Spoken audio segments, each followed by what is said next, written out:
Okay, so I just posted on social media a few minutes ago some of the unspoken rules in Jiu Jitsu. What are some of the unspoken rules? And it kind of spurred from a conversation that Mandy and I were having at lunch about some experiences that she's had and her friends have had, and they talk about it, and like kind of the unspoken rule. I'm like, wait a minute.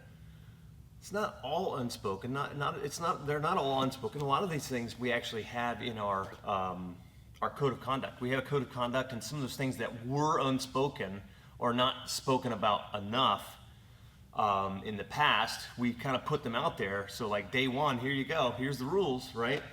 But some of them still persist, and some of them I don't know where they really came from. But so I guess we could just go through some of them and see what people thought were the unspoken rules of Jiu Jitsu, right? So the first one I would say is definitely an unspoken rule. I don't know, maybe you said we do have it in writing somewhere? I do have it in writing now. I did not have this at the beginning, but it was one of the first rules that I learned early on. I don't remember exactly when it was, but it was like basically, what does it say? Don't ever ask for a promotion. Don't ever ask for promotion, right? And I think most instructors that I know of, that almost immediately, like somebody asks for a promotion, just cost yourself another 6 months. You know, like I don't know if there's a standard or like a set number of time or whatever, but it's a very, very common thing. So, and I don't think too many people actually have that written down, but it's definitely maybe the top unspoken rule in Jiu Jitsu. You don't talk about it, you don't ask. I do think there are things that are acceptable to ask. I think it's okay. Asking for what they need to work on. Yeah, I think that's absolutely acceptable to say, Coach, what is it that I need to work on? How can I improve better?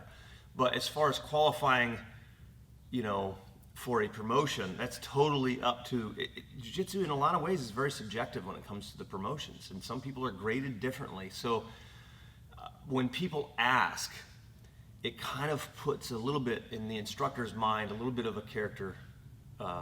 There's a little bit of a character question there. I think they really question the person's character. If they don't trust you as the instructor to know when they are ready for promotion. Fun history fact. I'm a history buff. You're gonna need a ding on there. Do you know one person from the Revolutionary War, a very famous person in our history, that asked for promotion? No. And was let down? Benedict Arnold. See where that ended up. So yeah, don't ask for promotion. Trust your instructor, right? But I think it's still okay to ask what it is that you want to, what it is that your coach is looking for, what it is that that you need to be working on to improve yourself. At the end of the day, you just want to get better at Jiu-Jitsu. The promotions will come, so don't ask. Cool? Cool. All right. What's next? This one gets me for sure. Not making too much direct eye contact. Direct eye contact. I guess that's kind of that's definitely not in our code of conduct. Totally wig me out if I was rolling with somebody and they were all just staring straight in your eyes, right through your soul. But I wouldn't know because I don't look at them in the eyes, so I guess it doesn't matter. What do you look at? What do you focus on? I guess hands a lot of times, or depends on where I'm at, but I watch hands quite a bit. Gotcha. Yeah, I think I focus on the center of the body. For self-defense purposes, obviously, I'm definitely looking at the person's eyes. But yeah, I guess that's always been sort of unspoken rule. Don't stare into each other's eyes. Don't wake your partner out. Exactly. Yeah. How do you address farting on the mat? Well, I think my friend Michelle basically says that just ignore it and just keep going. Now, I've definitely, it's going to happen. You train long enough. It's a natural thing. Somebody goes knee on the belly in the wrong time or wrong space, and sometimes some gas leaks out.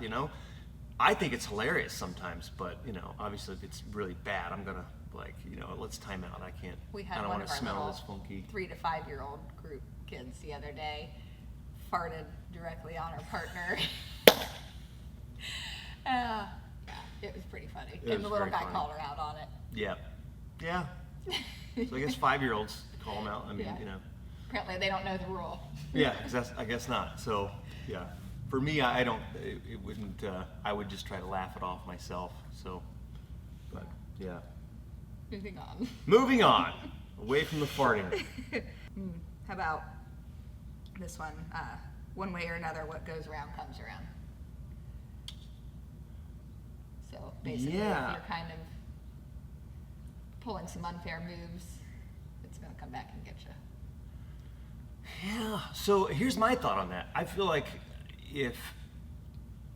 trust me, I've been in that position before where I felt like somebody was going either too rough or did something that wasn't cool, and I turned it up on them. That was a long time ago. Now,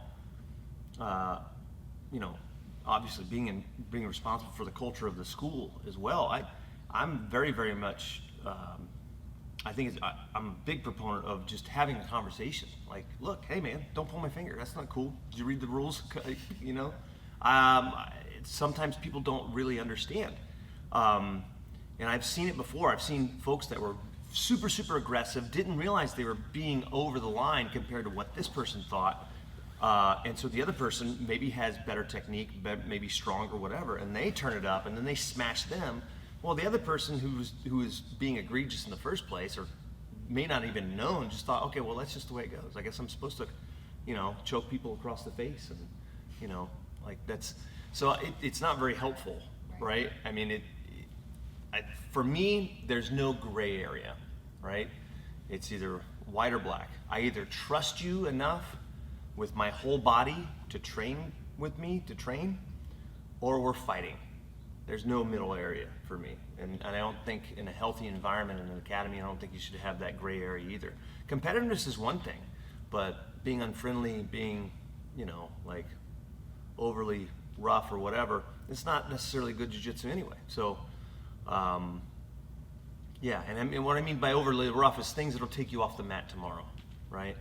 I mean, people can do all sorts of things to me and it doesn't bother me, but you know, I still want to be able to come back and be healthy to train again tomorrow. So anything that doesn't give me time to tap, I'm going to be upset about, you know, from a personal level. Now we do have, in our code of conduct, we have certain things that people are allowed and not allowed to do at different levels, but that's different at every school. So I think in that regard, just pay attention to the culture and what's acceptable in your own school. But yeah, if you feel like somebody's getting out of control, tell them, talk to them. Use your words, people. Don't come to class late or be the first one to leave. Oh, we all know those people, right? Skipping the warm-ups, skipping the the mopping. warm-ups. Yeah.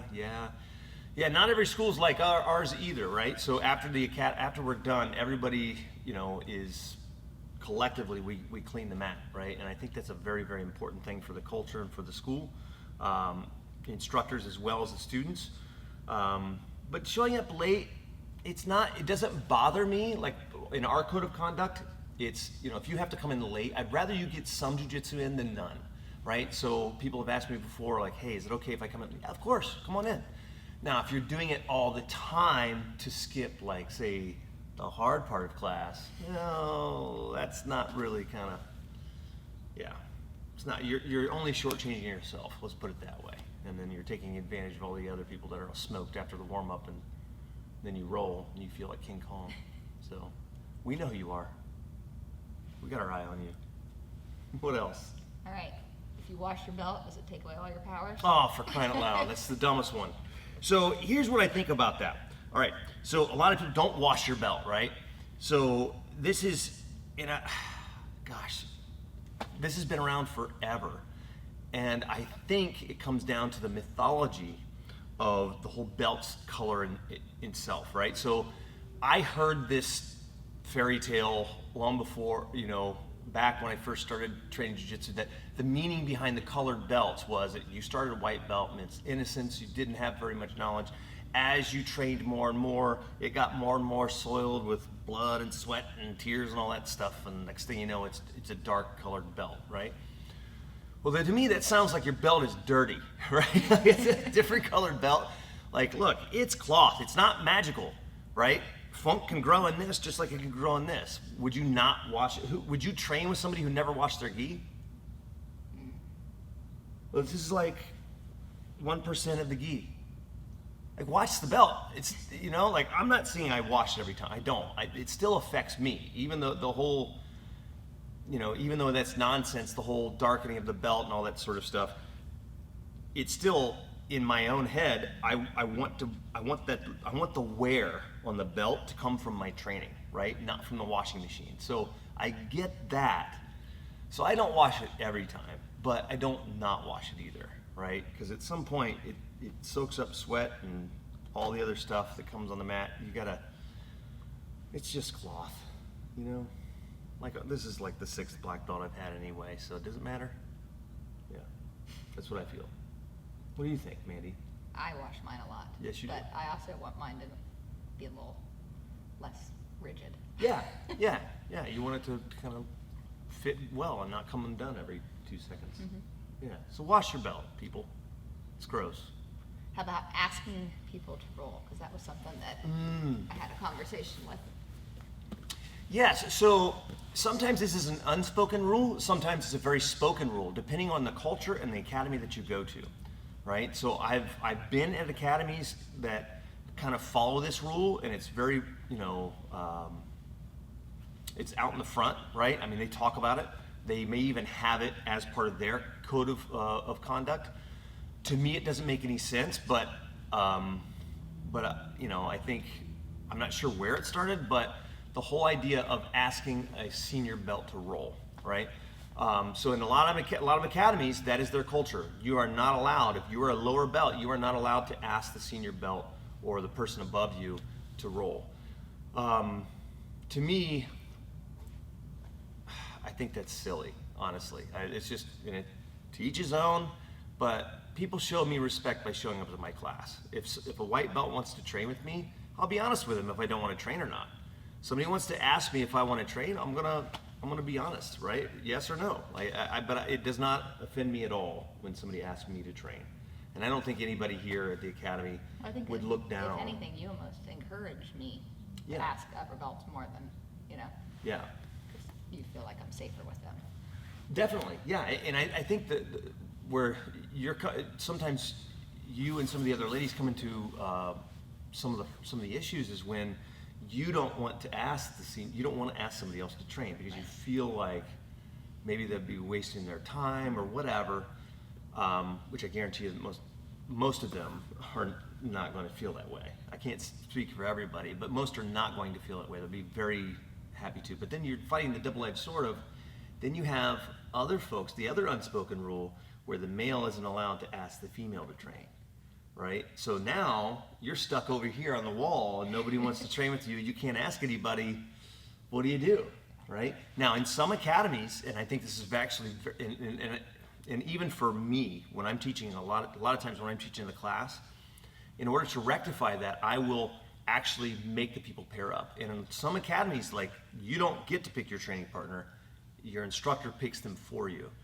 And in a lot of ways, that's a very positive thing because now you can't shy away from, because there's some senior students who will never train with there's some purple belts that won't train with blue belts because they know that blue belt's going to give them a hard time and they know they could get caught. And so they hide from it.